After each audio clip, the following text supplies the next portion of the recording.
Hello there and welcome to a slightly different BoBeats episode. And the reason is we're actually shooting here in my new house. And that's because we are checking out what is probably the world's first low latency wireless studio monitor. They're made by the company AIAIAI, and you might remember that they made a pair of low latency wireless studio headphones a while back. And in today's episode, we're gonna test the speakers out, and we're also gonna meet up with one of the people who made the speakers. He's coming by later. And as you can see here on the table, I brought home a bunch of battery powered gear so that I can show you a couple of different setups. And if you're unsure if wireless speakers is even something for you, then stick around till the end because I will talk about who they are for, some positives and some negatives. They are interesting, but they're also not for everyone.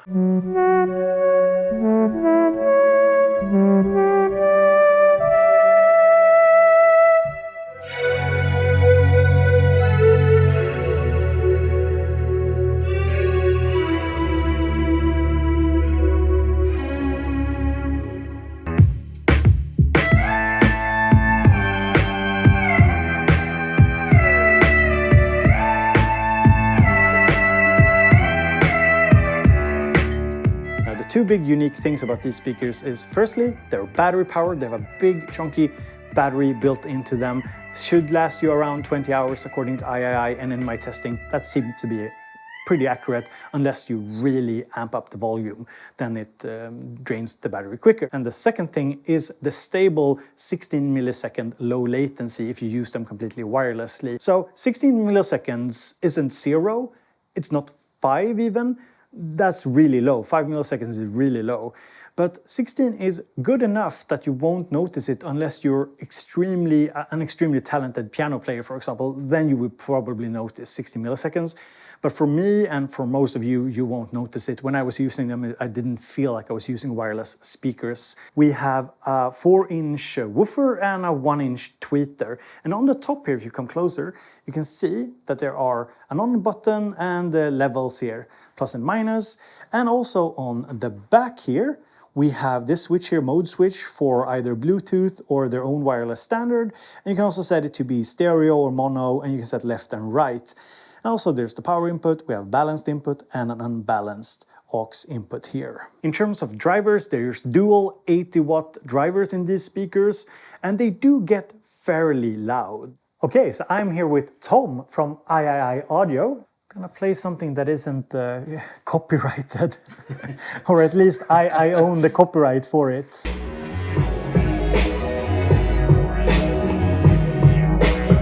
This is one of my songs! Loud enough for you? Is this okay? Actually get pretty loud. Yeah.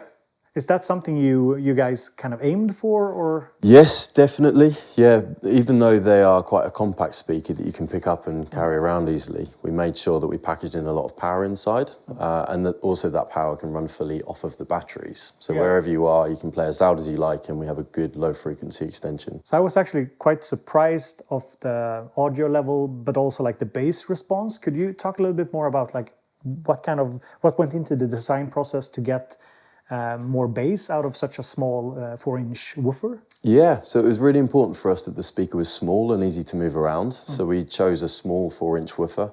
It's very high excursion, so it can move a long way backwards and forwards, generating a lot of low frequency. And there's a long folded bass vent inside with the exit on the back here. Yeah, which also doubles as a handle of sorts. Yeah. So you can easily pick it up, which I thought was kind of nifty. You also have a companion app. It's not out yet when I was testing them, but you can actually change the EQ curve. There's no calibration really. You don't have like a microphone so you can calibrate them, but you can change the EQ curve. And with the speakers, you actually get this little dongle here that you use to connect to either a computer, smartphone, I guess, tablet, or you can use the line input. It has USB-C here, but there's also a line input that you can connect to, say, a Groovebox, synthesizer, or whatever you want to use it with. Do you guys have your own wireless technology here? It's not Bluetooth? No, exactly. So we call it W Plus Link or Wireless Plus. It has only 16 milliseconds of latency compared to Bluetooth, which is typically 100 to up to 300 milliseconds in worst cases. Yeah. But then there's a new Bluetooth standard coming, correct? Exactly. Yeah. Which is slightly lower latency. Yes. So how does your compare to that newer Bluetooth standard? Yeah. So the new Bluetooth low energy audio, LE audio, at the moment there are some codecs which can go down to, I think, around 40 milliseconds, and some potentially coming soon which can go a bit lower, but none that are coming down to 16 milliseconds yet. And the important thing to remember is with these Bluetooth codecs is that it's a varying latency, so it's not always the same. If your signal strength goes down, the latency might increase, whereas our latency is always 16 milliseconds consistent. So in the transmitter, there are two transmitters inside, so one signal sent to each speaker, and each of those two has two antennas, so it's always sending a backup stream of audio at the same time. Okay, that's cool. So if you lose one, you always have the other. Yeah, so there's redundancy there.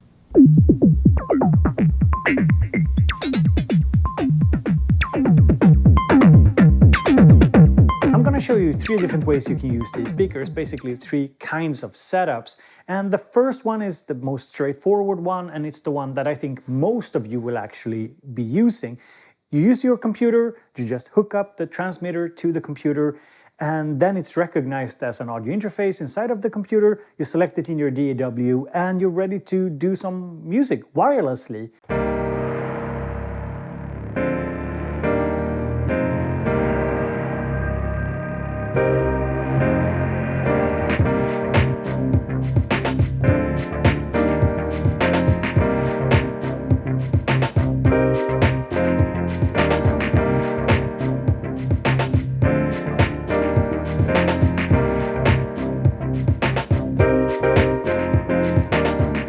So the latency when you have the transmitter hooked up to the computer, basically working like a wireless audio interface, it works pretty well and the latency is pretty good.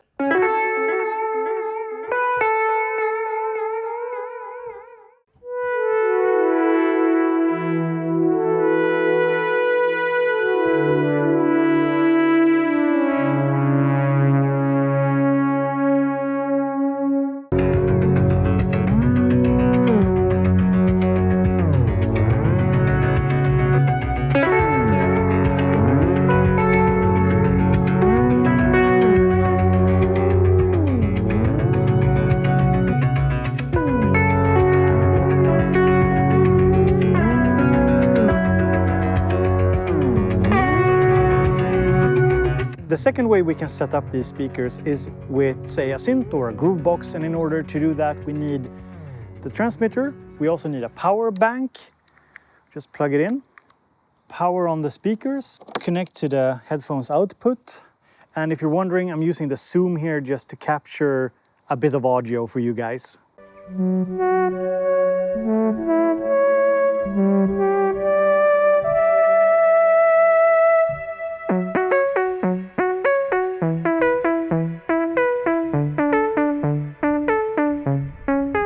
And if you come closer here and take a look at the keys here, you can see I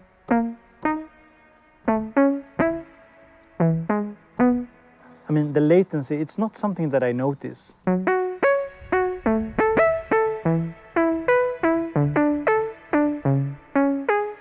So basically, I think that the size of the keys is a much bigger issue than the actual latency here.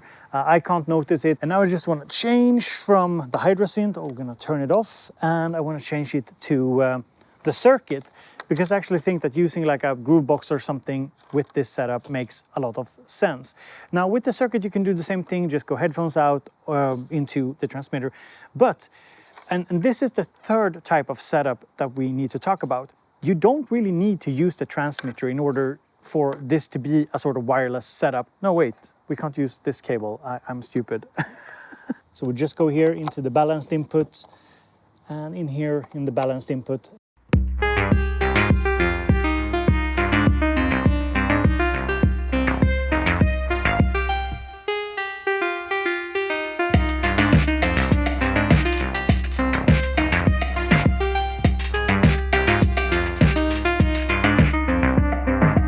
So while this is a more wired solution with the circuit using a cable, it does remove the need for a power bank. And the thing is, the speakers are still wireless, and I feel like that's the whole thing, that the speakers, they don't require power. You just have a cable, an audio cable, and I mean, that's not a big problem if you want to run with a setup like this. Because if the gear is battery powered and the speakers are battery powered, that's the convenience.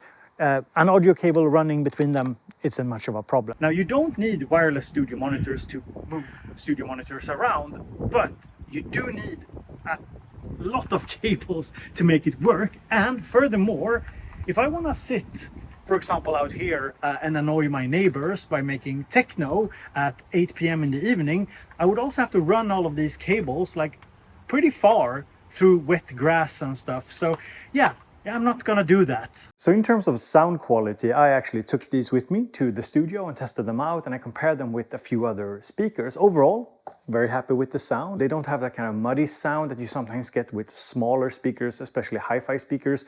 These ones have much of a broader, more transparent, more clear sound. And when I compared them against other small speakers, they actually stood out as having a lot of bass and a really kind of big sound for the small package. Now, for example, I compared them against the iRig, the IK Multimedia iRig iLouds, the smaller ones, and there's no comparison. These ones sound a lot better. And when I compared them with the Adam Audio A5X, which have slightly larger woofers, I think 5 or 5.5 inches, and a slightly larger tweeter, these ones held up surprisingly well. You definitely get more bass with these, and they feel a bit more full sound. And I think that's partly because the A5X really start to shine when you pair them with a sub. And it's only when I step up to larger monitors like the A44H, which are still small, but they're definitely in a different category and league. And these ones just doesn't compare in terms of the loudness you can get out of them and in terms of the clarity and the bass response. But then again, it's a totally different kind of speaker and a different tier of speakers and at a different price point. Next up, I want to talk about some positives and negatives about these speakers. First negative that I really want to get across is how much I dislike that the transmitter doesn't have a built-in battery.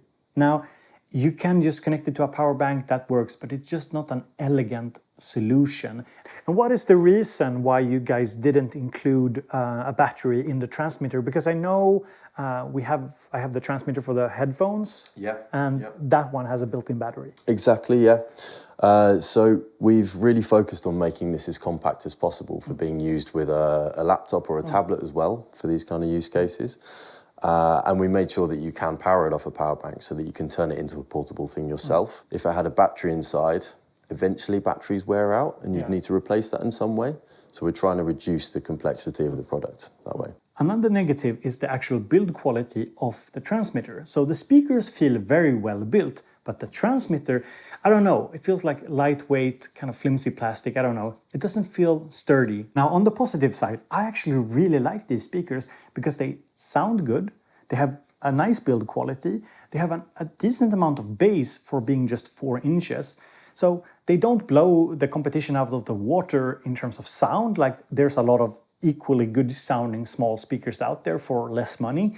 But as a package with low latency, which was stable and it worked really well, and I hopefully showed you that in today's video, I just like them. I think they're a good package, they're interesting. And since I personally really like the idea of being wireless, this really works. For me, at least. Now, another negative that we should talk about is the size of the PSU or power brick. Yeah, it's kind of something you have to deal with. You have 2 of them. And so if you take these with you traveling, you have to factor in that you need some space for these as well. Next up, let's talk about who these speakers are for. And it should be pretty obvious by now. If you're in the market for wireless studio monitors, these are good. These are definitely worth checking out. So if you're just starting out making music, I don't think that these are a particularly good purchase. There are many small studio monitors around the same size and around the same sound quality, but for half the price or even less because they're not wireless. So unless you really want wireless studio monitors and you're just starting out looking for your first pair of studio monitors, these are not for you. However, if you're one of those people working with music or, for example, video editing and you want a minimum amount of cables on your desk, or you're often moving around, working in different locations, in your house, in your studio, or even traveling, then these are definitely interesting to look at as an option. I can also see these having a role in a larger studio. So say that you're working on some music in a big studio and you just want to sit somewhere else and for example in the lounge doing a collab with somebody, then these are pretty nice to just take with you, put them up on a table and just make some music together. Another situation where they make sense is if you travel a lot. So if you travel professionally or if you just like me go to say a cabin and you want to make some music there, these make sense. I love not having a mess of cables when I'm in my cabin because I have a very small table, so I can just put these up and use them. Who did you make these speakers for? Like, what is the ideal customer or use case that you guys had in your mind when you made them? We think it's quite a wide range of people. So it could be ranging from people who are maybe having a bit more of a getting started setup. They might not have a dedicated space in their home for a studio, so something they can set up quickly in the kitchen and the coffee table could be good for them. And they would also be their Bluetooth speaker. Yeah, I thought that was actually a really interesting target demographic because I don't belong to that one, a slightly more middle-aged kind of guy. So I have all the space I need for my gear. My children and family just get out of the way. But I can totally see it. If you're a younger person, you might want something that is portable that you can, move around. Exactly, yeah. And then on the other end of that, there are people with a more established setup, but they haven't got anything they can bring with them. So maybe they've been producing in their studio and they want to go and sit out on the patio and listen to it there. They can bring these speakers with them. So we see it's quite a broad range of people who would get a lot of fun out of having these speakers. So that's the positives, negatives, and who's it for. Now let me know in the comments what you think about the speakers. Are there for you, or do they feel too niche for your needs? Well, just let me know, and a big thank you to AIAI for sponsoring today's episode, and I hope to see you all in the next video.